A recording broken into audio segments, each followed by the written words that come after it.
श्री हरि बोलो ग्रंथराज श्रीमद् भगवद गीता जी की जय। श्री परमात्मने नमः। गीता सुगीता कर्तव्या किमन्यः शास्त्र विस्तरया या स्वयं पद्मनाभस्य मुख पद्माद्विनीयः श्रिता। अथ ध्यानम्। शांताकारं भुजग शयनं पद्मनाभं सुरेशं विश्व आधारं गगन सदृशं मेघवर्णं शुभांगम् लक्ष्मीकांत कमल नयन योगिभिः ध्यान गम्यम वंदे विष्णु भव भयहरम सर्व लोकैकनाथम। यम ब्रह्मा वरुणेन्द्र रुद्रमृतः स्तुन्वन्ति दिव्यैः स्तवैर्वेदैः सांग पद क्रमोपनिषदे गायन्ति यं सामगाः। ध्यान अवस्थित तद्गतिन मनसा पश्यन्ति य योगिनो यस्यान्तं न विदुः सुर असुरगणा देवाय तस्मै नमः। वसुदेव सुतं देव कंस चाणूर मर्दनम देवकी परमानंदम कृष्ण वंदे जगद्गुरुम। क्या आप जानना चाहते हैं कि कैसे सांसारिक इच्छाओं को त्याग कर हम दिव्य ज्ञान प्राप्त कर सकते हैं? आज के श्लोक में श्री कृष्ण हमें बताते हैं आत्मशुद्धि का गहरा रहस्य। कल के श्लोक 9 में हमने जाना कि जो व्यक्ति श्री कृष्ण के दिव्य जन्म और कर्म को समझ लेता है वह जन्म-मरण के चक्र से मुक्त हो जाता है। आज के श्लोक में श्री कृष्ण हमें मन को शुद्ध करने का मार्ग बताते हैं।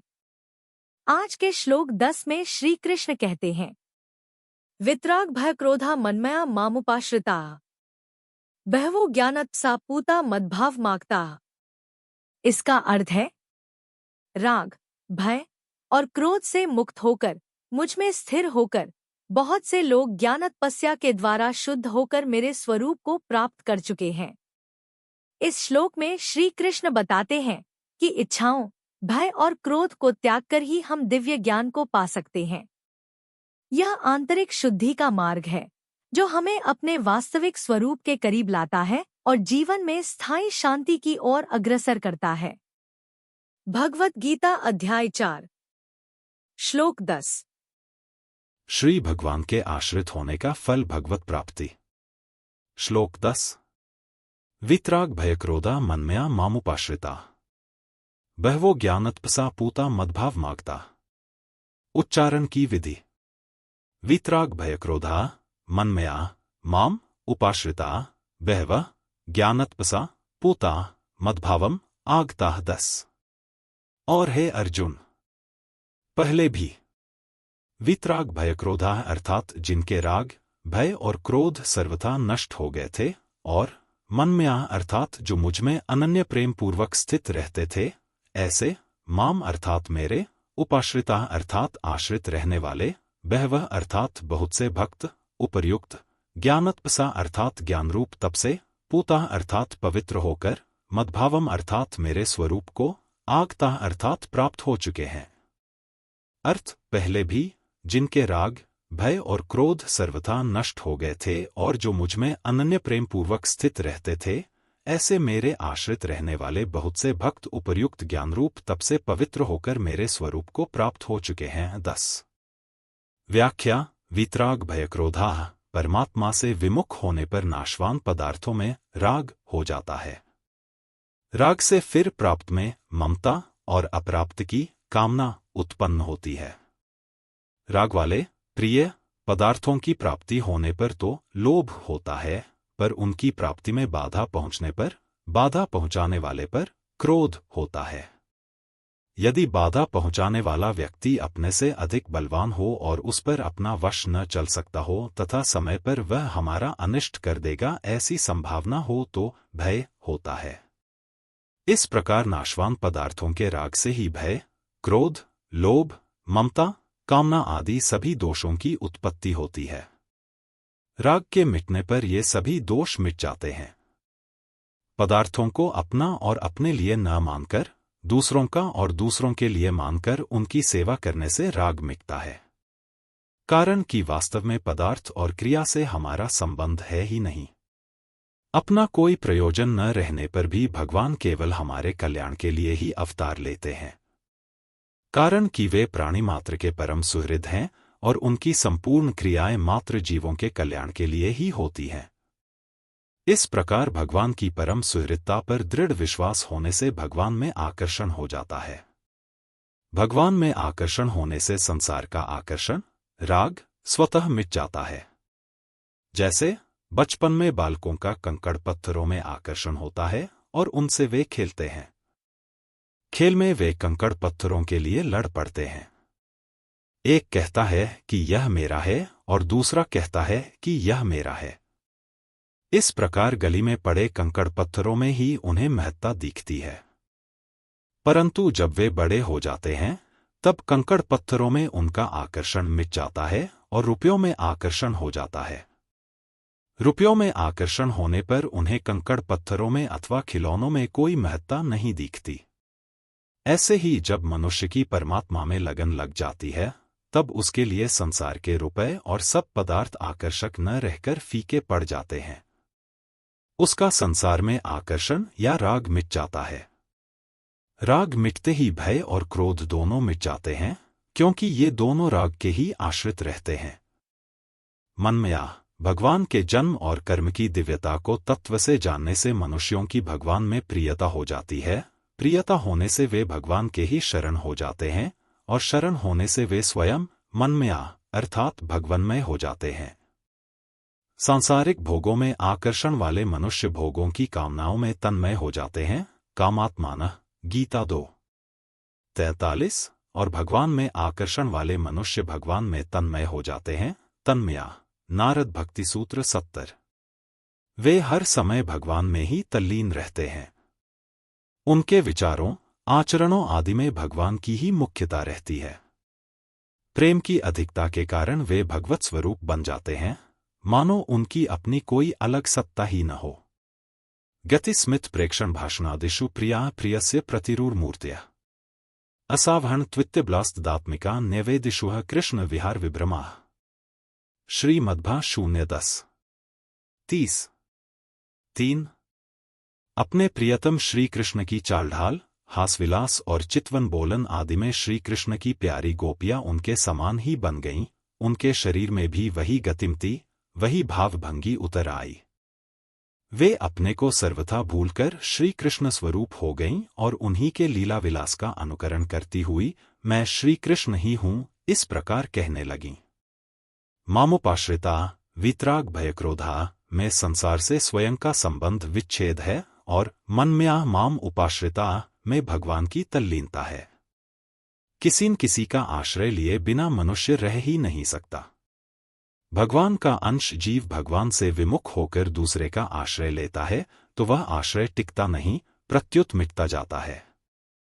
धनादि नाशवान पदार्थों का आश्रय पतन करने वाला होता है। इतना ही नहीं, शुभ कर्मों को करने में बुद्धि का, भगवत प्राप्ति के साधनों का तथा भोग और संग्रह के त्याग का आश्रय लेने पर भी भगवत प्राप्ति में देरी लगती है। जब तक मनुष्य स्वयं स्वरूप से भगवान के आश्रित नहीं हो जाता तब तक उसकी पराधीनता मिटती नहीं और वह दुख पाता ही रहता है। संसार के पदार्थों में मनुष्य का आकर्षण और आश्रय अलग अलग होता है। जैसे मनुष्य का आकर्षण तो स्त्री, पुत्र आदि में होता है और आश्रय बड़ों का होता है, परंतु भगवान में लगे हुए मनुष्य का भगवान में ही आकर्षण होता है और भगवान का ही आश्रय होता है, क्योंकि प्रिय से प्रिय भी भगवान है और बड़े से बड़े भी भगवान हैं। बहवो ज्ञानतपसा पूता मद्भाव मागता है। यद्यपि ज्ञानयोग, सांख्यनिष्ठा से भी मनुष्य पवित्र हो सकता है, तथापि यहाँ भगवान के जन्म और कर्म की दिव्यता को तत्व से जानने को ज्ञान कहा गया है। इस ज्ञान से मनुष्य पवित्र हो जाता है, क्योंकि भगवान पवित्रों से भी पवित्र हैं। पवित्राणा पवित्रन यः। भगवान का ही अंश होने से जीव में भी स्वतः स्वाभाविक पवित्रता है। चेतन अमल सहज सुख राशि मानस 7:117। 1। नाशवान पदार्थों को महत्व देने से, उनको अपना मानने से ही यह अपवित्र होता है, क्योंकि नाशवान पदार्थों की ममता ही मल अपवित्रता है। ममता मल जरी जाए मानस 7:117 का ममता मध्य दूषिता योग वासिष्ठ 6:2-53। 11। भगवान के जन्म कर्म के तत्व को जानने से जब नाशवान पदार्थों का आकर्षण, उनकी ममता सर्वथा मिट जाती है, तब सब मलिनता नष्ट हो जाती है और मनुष्य परम पवित्र हो जाता है। कर्मयोग का प्रसंग होने से उपर्युक्त पदों में आए ज्ञान शब्द का अर्थ कर्मयोग का ज्ञान भी माना जा सकता है। कर्मयोग का ज्ञान है शरीर, इंद्रिया, मन, बुद्धि, पद, योग्यता, अधिकार, धन, जमीन आदि मिली हुई मात्र वस्तुएं संसार की और संसार के लिए ही हैं, अपनी और अपने लिए नहीं है। कारण कि स्वयं स्वरूप नित्य है, अतः उसके साथ अनित्य वस्तु कैसे रह सकती है तथा उसके काम भी कैसे आ सकती है। शरीरादि वस्तुएं जन्म से पहले भी हमारे साथ नहीं थीं और मरने के बाद भी नहीं रहेंगी तथा इस समय भी उनका प्रतिक्षण हमसे संबंध विच्छेद हो रहा है। इन मिली हुई वस्तुओं का सदुपयोग करने का ही अधिकार है, अपनी मानने का अधिकार नहीं। ये वस्तुएं संसार की ही हैं, अतः इन्हें संसार की ही सेवा में लगाना है, यही इनका सदुपयोग है। इनको अपनी और अपने लिए मानना ही वास्तव में बंधन या अपवित्रता है। इस प्रकार नाशवान वस्तुओं को अपनी और अपने लिए न मानना ज्ञान तप है, जिससे मनुष्य परम पवित्र हो जाता है। जितने भी तप हैं, उन सबसे बढ़कर ज्ञान तप है। इस ज्ञानतप से जड़ के साथ माने हुए संबंध का सर्वथा विच्छेद हो जाता है।